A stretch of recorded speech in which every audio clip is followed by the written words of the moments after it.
Hey, good morning, everybody. Appreciate you all tuning in this morning. I think I'm a little late though, but I'm a lot late, but that's okay.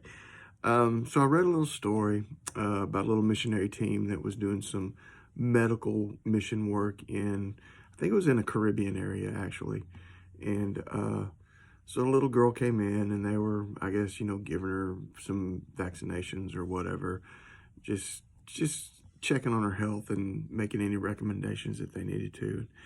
And talking to the little girl, they found out that her father was alcoholic and basically mistreated the whole family, the mother and the kids, and that sort of thing. And as she was leaving, and she's a young girl, and as she's leaving, she asked the medical team. She said, "Do you have any pills that can give me hope?"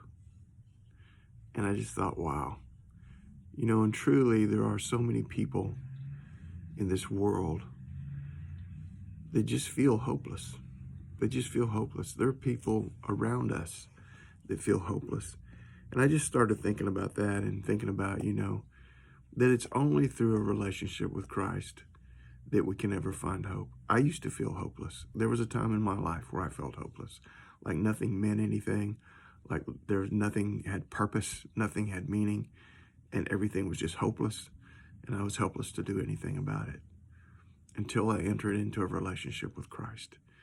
And that's where it is, the scriptures tell us, Paul writes in Romans 5, he says we can actually rejoice, or we can glory in difficult times, in tribulations, because these tribulations produce in us a perseverance. They give us an endurance. We continue to press forward in this. And this perseverance develops a character in us. It develops a godly character in us. And he said, and this character produces hope. And really what it is saying is just walking through life with God, walking through life with Christ is what produces hope in us. Why do I have hope? It comes from my relationship with God, obviously, but just in real way. I have hope because of the resurrection of Christ from the dead. The resurrection tells me that this life isn't all there is. Listen, if this life is all there is, we're hopeless. Let's just lay it out there. If all we're going to do is scratch through this life and suffer all the difficulties of this life, and then it's just over, there's no hope. But the resurrection tells me that there's something more. There's something bigger. There's something better. There's something greater. And that gives me hope to know that there is an eternity of life waiting for me that's going to be so much grander than this. In fact, Paul says the sufferings of this present world can't even compare with the glory which is going to be revealed in us. Another reason I have hope is because I believe that God is sovereign. And what I mean by that is I believe that God can do whatever he wants to do, whenever he wants to do it, however he wants to do it. That he is the absolute king of the entire universe, and he is in control. Why does that give me hope?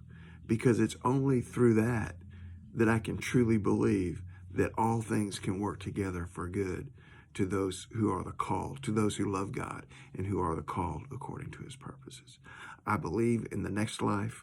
I believe in the resurrection of Christ, and I believe in the sovereign God, and I believe that only through the relationship with God, it's the only place that I ever found any kind of hope in my life that gave me peace and contentment and the ability to just keep moving on. People around you need hope. You might need hope. I'm telling you, it's only in Christ. And it's in following him through the tribulations, letting the tribulations produce in us a perseverance of our faith. And that perseverance of our faith begin to mold us into the character, into the image of his son, and give us character. And then through that, he puts in our hearts hope. God bless you, man. I hope you have hope today.